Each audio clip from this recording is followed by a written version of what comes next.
Bonjour mes chers élèves et bienvenue pour une séance d'apprentissage dans le cadre de la préparation de l'examen régional de la 3e année du collège. Je vous propose aujourd'hui une leçon intitulée l'interrogation totale et l'interrogation partielle. Commençons par la définition. La phrase interrogative pose une question et finit par un point d'interrogation. Exemple, où vas-tu? Il existe deux types d'interrogations directes. On a l'interrogation totale et l'interrogation partielle.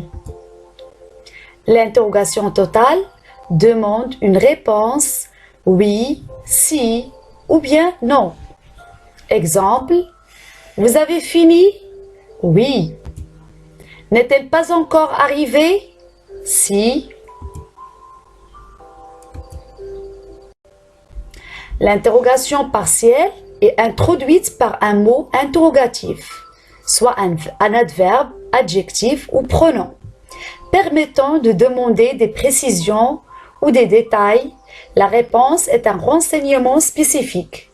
Bien sûr, ce pronom interrogatif sert à poser une question en vue d'obtenir des informations. Exemple, quand est-ce qu'elle est arrivée? Elle est arrivée le matin.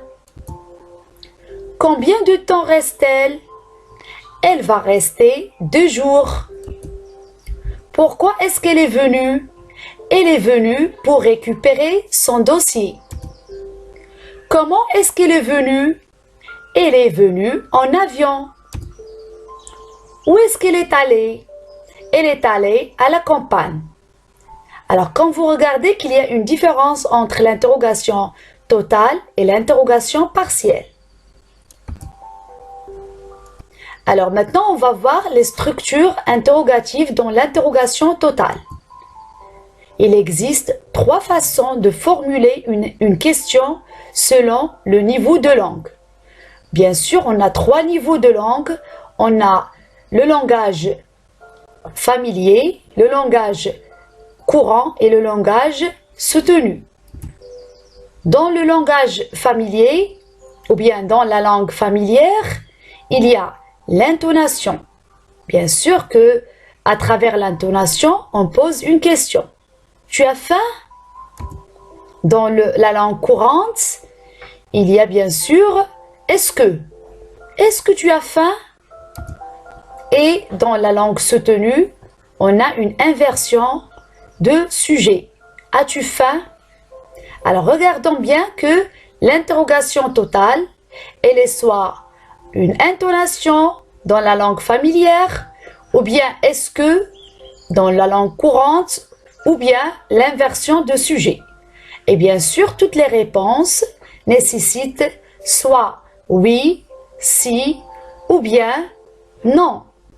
Tu as faim? Non. Est-ce que tu as faim? Oui. As-tu faim? Si. Passons maintenant à voir les structures interrogatives dans l'interrogation partielle.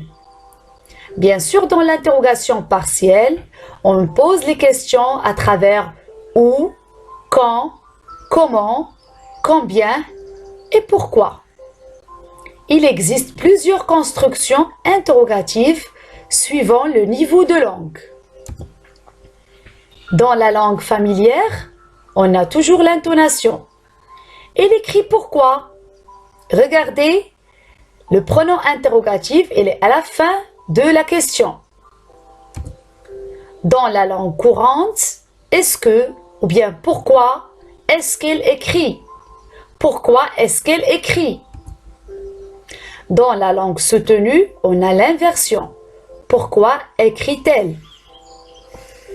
Alors ici, en posant ces questions, en vue d'obtenir bien sûr des informations. Prenons les exemples suivants.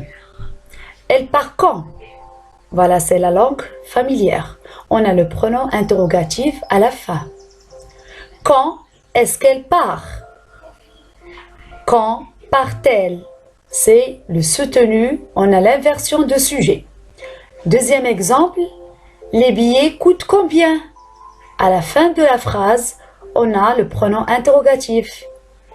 Deuxième phrase, combien les billets coûtent? C'est la langue courante. À la fin, on a la langue soutenue. Combien les billets coûtent-ils? Avec l'inversion de sujet à la fin de la phrase.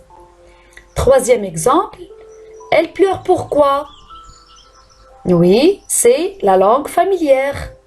Ensuite, on a pourquoi est-ce qu'elle pleure? C'est la langue courante. Pourquoi pleure-t-elle? L'inversion de sujet. Maintenant, passons à l'exercice suivant. Complétez les phrases suivantes en employant l'adverbe interrogatif qui convient. On a des phrases, mais il faut prendre en considération les réponses. Alors prenez tout votre temps pour bien réfléchir.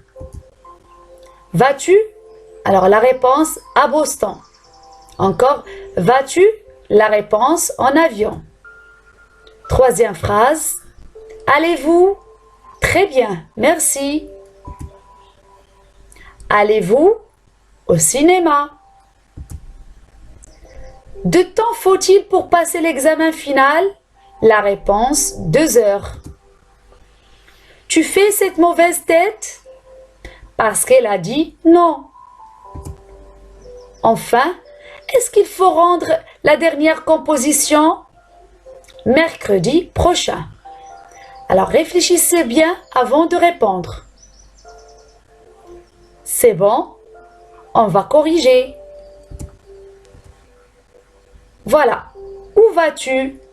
Puisque la réponse était à Boston. Voilà, on indique un lieu. Où? Comment vas-tu? Par quel moyen tu vas voyager par exemple? En avion. Comment allez-vous? La réponse était très bien, merci. Où allez-vous?